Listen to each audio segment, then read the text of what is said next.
அகிலம் நியூஸ் சொந்தங்களுக்கு வணக்கம். அகிலத்தின் இரவு நேர பிரதான செய்தி அறிக்கையில் முதலில் தலைப்புச் செய்திகள். நாளை முதல் மின்சார கட்டணம் 22.5% குறைப்பு. அரசாங்கத்தின் வருமானம் அதிகரிப்பு. வெளிநாடு செல்வோருக்கு விடுக்கப்பட்டுள்ள முக்கிய அறிவித்தல். ஜனாதிபதி தேர்தலை இடைநிறுத்த கோரிய மனு தள்ளுபடி. 2 பேருந்துகள் ஒன்றுடன் ஒன்று மோதி விபத்து, பலர் காயம். ஹோட்டலில் பெண் துஷ்பிரயோகம். பூநகரியில் கரையொதுங்கிய சடலம். வீதியை விட்டு விலகி விபத்து, ஒருவர் பலி, 5 பேர் மருத்துவமனையில். 75 நாட்கள் பணிப்புறக்கணிப்பு போராட்டம், வெளியான அறிவிப்பு. 5 மாவட்டங்களுக்கு மண் சரிவு அபாய எச்சரிக்கை. தொடர்வன விரிவான செய்திகள். நாளை முதல் அமலாகும் வகையில் மின் கட்டணத்தை 22.5% குறைப்பதற்கு இலங்கை பொது பயன்பாடுகள் ஆணைக்குழு அனுமதி வழங்கியுள்ளது. மின்சார கட்டண குறைப்பு தொடர்பான முன்மொழிவுகளை இலங்கை மின்சார சபை அண்மையில் பொது பயன்பாடுகள் ஆணைக்குழுவுக்கு அனுப்பியிருந்தது. இதற்கமைய 0 முதல் 30 வரையான மின் அலகு ஒன்றின் கட்டணம் ரூபாவினாலும் 30 முதல் 60 வரையான அலகு ஒன்றின் கட்டணம் ரூபாவினாலும் குறைக்கப்பட்டுள்ளது. 60 முதல் 90 வரையான அலகு ஒன்றின் கட்டணம் ரூபாவினாலும் 90 முதல் 120 வரையான அலகு ஒன்றின் கட்டணம் ரூபாவினாலும் குறைக்கப்பட்டுள்ளதாக இலங்கை பொது பயன்பாடுகள் ஆணைக்குழு அறிவித்துள்ளது. இதன்படி வீட்டு பாவனை மின் கட்டணம் 27%, மதஸ்தலங்களுக்கான மின் கட்டணம் 30%, விருந்தகங்கள் மற்றும் கைத்தொழில் துறைக்கான கட்டணம் 25% குறைவடைகின்றது.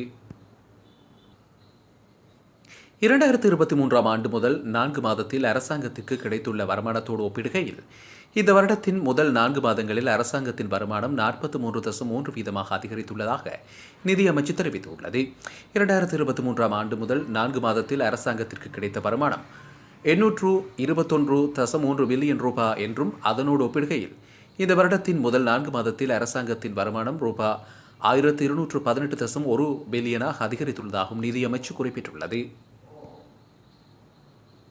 வெளிநாட்டு வேலைவாய்ப்பு முகவர் நிலையங்களை நாடும் முன்னதாக அவை பதிவு செய்யப்பட்டுள்ளனவா என்பதை உறுதிப்படுத்துமாறு மக்களுக்கு வேண்டுகோள் விடுக்கப்பட்டுள்ளது. இலங்கை வெளிநாட்டு வேலைவாய்ப்பு பணியகம் வெளியிட்டுள்ள அறிக்கையொன்றில் இது தொடர்பாக தெரிவிக்கப்பட்டுள்ளது. அந்த வகையில் முகவர் நிலையங்களில் பதிவு செய்யப்பட்டிருப்பின் குறித்த முகவர் நிலையம் தொழில் கோரல் உத்தரவை பெற்றுள்ளதா என்பதை அறிந்து கொள்ளுமாறு கூறப்பட்டுள்ளது.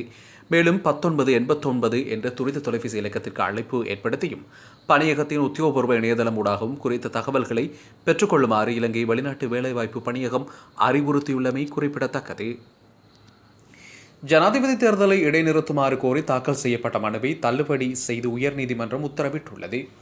அரசியலமைப்பின் 19வது சீர்திருத்தம் உத்தியோகபூர்வமாக ஏற்றுக்கொள்ளப்படாததால் பொது வாக்கெடுப்பு மூலம் அங்கீகரிக்கப்படும் வரை ஜனாதிபதி தேர்தலை தடுக்க கோரி இந்த மனு தாக்கல் செய்யப்பட்டது. சட்டத்தரணி அருண லக்ஸிரி உண வட்டுனவினால் இந்த அடிப்படை உரிமைகள் மனு தாக்கல் செய்யப்பட்டிருந்தது. அதன்படி குறித்த மனுவை பரிசீலிக்க பிரதம நீதியரசர் உள்ளிட்ட 3 அடங்கிய நீதியரசர்கள் குழாம் இன்றைய தினம் கூடி இந்த தீர்மானத்தை அறிவித்துள்ளது. மேலும் சட்டத்தரணி அருண லக்ஸிரி உண வட்டுனவிற்கு அபராத கட்டணமாக 5 லட்சம் ரூபாய் விதிக்கப்பட்டுள்ளதுடன் ஜூலை 31ஆம் தேதிக்குள் இதனை செலுத்த வேண்டும் என்றும் நீதிமன்றம் உத்தரவிட்டுள்ளது. கொஸ்வத்தை தலங்கம பகுதியில் 2 தனியார் பேருந்துகள் ஒன்றுடன் ஒன்று மோதி விபத்துக்குள்ளாகின. இந்த விபத்தில் 10க்கும் மேற்பட்டோர் காயமடைந்து மருத்துவமனையில் அனுமதிக்கப்பட்டுள்ளதாக காவல்துறையினர் தெரிவித்துள்ளனர். கடவளையிலிருந்து கொல்லுப்பிட்டி நோக்கி பயணித்த பேருந்தும் மீகோடையிலிருந்து புறக்கோட்டை நோக்கி பயணித்த பேருந்துமே இவ்வாறு விபத்துக்குள்ளாகியுள்ளது. விபத்து தொடர்பிலான மேலதிக விசாரணைகளை காவல்துறையினர் முன்னெடுத்து வருகின்றனர். பெண்ணொருவரை பாலியல் துஷ்பிரயோகம் செய்த இலங்கையின் முன்னணி நிறுவனம் ஒன்றின் தலைவர் கைது செய்யப்படுவார் என போலீசார் தெரிவித்துள்ளனர். நிறுவன தலைவர் வெளிநாடு சென்றுள்ள நிலையில் நாடு திரும்பியதும் அவர் கைது செய்யப்படுவார் என கொல்லுப்பிட்டி போலீசார் தெரிவித்துள்ளனர். அதே சமயம் நிறுவன தலைவரான சந்தேக நபருக்கு கோட்டை நீதவானால் பயணத்தடையும் விதிக்கப்பட்டுள்ளது. எனினும் சந்தேக நபர் இருக்கும் இடம் தொடர்பில் எந்த தகவலும் இல்லை எனவும் பயணத்தடை விதிக்கப்பட்டுள்ளமையினால் அவர் நாட்டிற்கு வருகை தந்தவுடன் கைது செய்யப்படுவார் எனவும் கொல்லுப்பிட்டி போலீசார் தெரிவித்துள்ளனர். கடந்த மே மாதம் 7ஆம் தேதி கொல்லுப்பேட்டையில் உள்ள நட்சத்திர ஹோட்டலில் சந்தேக நபர் தன்னை பாலியல் துஷ்பிரயோகத்திற்கு உட்படுத்தியதாக கொழும்பைச் சேர்ந்த 39 வயதுடைய பெண் ஒருவர் முறைப்பாடு செய்துள்ளார். சந்தேக நபர் வெளிநாட்டில் இருந்தபோது அவரின் வணிக ஆய்வாளராக குறித்த பெண் 1 மாத காலமாக இணையமூடாக பணிபுரிந்துள்ளார். இந்த நிலையில் கடந்த மே மாதம் 6ஆம் தேதி சந்தேக நபர் நாடு திரும்பிய நிலையில் குறித்த பெண்ணை 7ஆம் தேதி சந்திக்க விரும்புவதாக நிறுவனம் தெரிவித்துள்ளது. குறிப்பிட்ட இடத்தில் பெண்ணை சந்தித்த அந்த சந்தேக நபர் அவரை பாலியல் துஷ்பிரயோகம் செய்துள்ளார். பாதிக்கப்பட்ட பெண் கொல்லுப்பிட்டி போலீசில் முறைப்பாடு செய்துள்ளார். இந்த நிலையில் சம்பவம் நடந்த அன்று சந்தேக நபர் நாட்டை விட்டு வெளியேறியதாகவும் இன்னும் நாடு திரும்பவில்லை என்றும் அந்த தகவல்கள் தெரிவிக்கின்றன. கிளிநொச்சி பூநகரி காவல்துறை பிரிவுக்குட்பட்ட கௌதாரிமுனை தெற்கு கடற்கரையில் ஆணொருவரின் சடலம் கரையொதுங்கியுள்ளது. குறித்த சடலம் இதுவரை அடையாளம் காணப்படவில்லை என காவல்துறை தெரிவித்துள்ளது. சம்பவம் தொடர்பில் பூநகரி காவல்துறை விசாரணைகளை முன்னெடுத்து வருகின்றனர். கெப் வண்டி ஒன்று வீதியை விட்டு விலகி அருகில் இருந்த மரத்தில் மோதியதில் கெப் வண்டி சாரதி உயிரிழந்ததுடன் 5 காயமடைந்து வைத்தியசாலையில் அனுமதிக்கப்பட்டுள்ளதாக வெலிகந்த போலீசார் தெரிவித்துள்ளனர்.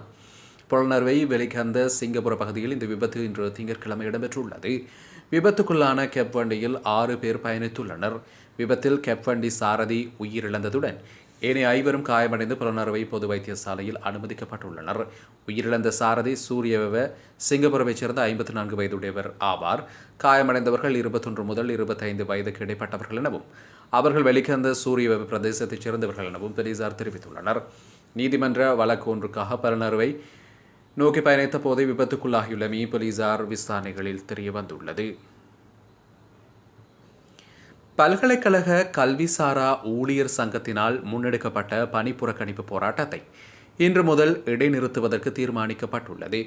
பல்கலைக்கழக மானியங்கள் ஆணைக்குழுவின் தலைவர் மற்றும் அமைச்சர் ஆகியோருக்கிடையில் இடம்பெற்ற கலந்துரையாடலின் பின்னரே இந்த தீர்மானம் எடுக்கப்பட்டுள்ளது. பல்கலைக்கழக கல்விசாரா ஊழியர் சங்கத்தினர் கடந்த 75 நாட்களாக இந்த பணிப்புறக்கணிப்பு போராட்டத்தில் ஈடுபட்டிருந்தனர். இதேவேளை தமது கோரிக்கைகளை அமைச்சரவையில் சமர்ப்பித்து தீர்வுகளை வழங்குவதாக போக்குவரத்து அமைச்சர் வழங்கிய வாக்குறுதி இன்று நிறைவேற்றப்படாவிட்டால் மீண்டும் தொடர் வேலை நிறுத்தத்தில் ஈடுபட உள்ளதாகவும் தொடர்ந்து நிலைய அதிபர்கள் சங்கம் தெரிவித்துள்ளது. தமது சங்கம் நாளை கூடி இறுதி தீர்மானத்தை எடுக்க உள்ளதாகவும் அந்த சங்கத்தின் தலைவர் சுமேதா சோமரத்ன தெரிவித்துள்ளார். நாட்டின் சில மாவட்டங்களுக்கு மண் சரிவு அபாய எச்சரிக்கை விடுக்கப்பட்டுள்ளது. தேசிய கட்டட ஆராய்ச்சி நிறுவனம் விடுத்துள்ள அறிக்கையில் குறித்த விடயம் தெரிவிக்கப்பட்டுள்ளது. இதன்படி களுத்துறை, கண்டி, கேகாலை, நுவரெலியா மற்றும் இரத்னபுரி ஆகிய 5 மாவட்டங்களுக்கு இவ்வாறு மண் சரிவு அபாய எச்சரிக்கை விடுக்கப்பட்டுள்ளதாக தெரிவிக்கப்பட்டுள்ளது.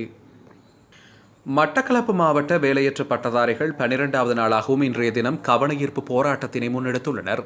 குறித்த போராட்டமானது மட்டக்களப்பு காந்தி பூங்காவில் உள்ள படுகொலை செய்யப்பட்ட ஊடகவியலாளர்கள் நினைவு தூவிக்கு முன்பாக இடம்பெற்றுள்ளது. இதன்போது தமது தொழில் நியமனம் தொடர்பில் அரசியல்வாதிகளுக்கும் அதிகாரிகளும் நடவடிக்கை எடுக்க வேண்டும் என மட்டக்களப்பு மாவட்ட வேலையற்ற பட்டதாரிகள் கோரிக்கை விடுத்துள்ளனர். அத்தோடு ஏனைய மாவட்டங்களைப் போன்று மட்டக்களப்பு மாவட்டத்தில் உள்ள வேலையற்ற பட்டதாரிகளுக்கும் நியமனங்களை வழங்க அரசாங்கம் முன்வர வேண்டும் என்றும் கோரிக்கை விடுக்கப்பட்டுள்ளது. இதன்போது வேலையற்ற பட்டதாரிகளினால் தமது தொழில் நியமனத்தினை உறுதிப்படுத்தும் வகையில் பல்வேறு கோஷங்கள் எழுப்பப்பட்டதாகவும் தெரிவிக்கப்பட்டுள்ளது. இந்நிலையில் பட்டதாரிகள் எப்போதும் வீதி வருவது ஏன், கல்வி கொடுத்த அரசே கொல்லி வைக்கலாமா, அழிக்காதே அழிக்காதே, எமது எதிர்காலத்தினை அழிக்காதே போன்ற வாசகங்கள் பொறிக்கப்பட்ட பதாதைகளையும் ஏந்தி போராட்டத்தில் ஈடுபட்டுள்ளனர். இத்துடன் அகிலம் நியூஸின் இரவு நேர பிரதான செய்திகள் நிறைவுக்கு வருகின்றது. இலங்கையின் பிரதான செய்திகளை அறிந்து கொள்ள அகிலம் நியூஸுடன் இணைந்திருங்கள். நன்றி, வணக்கம்.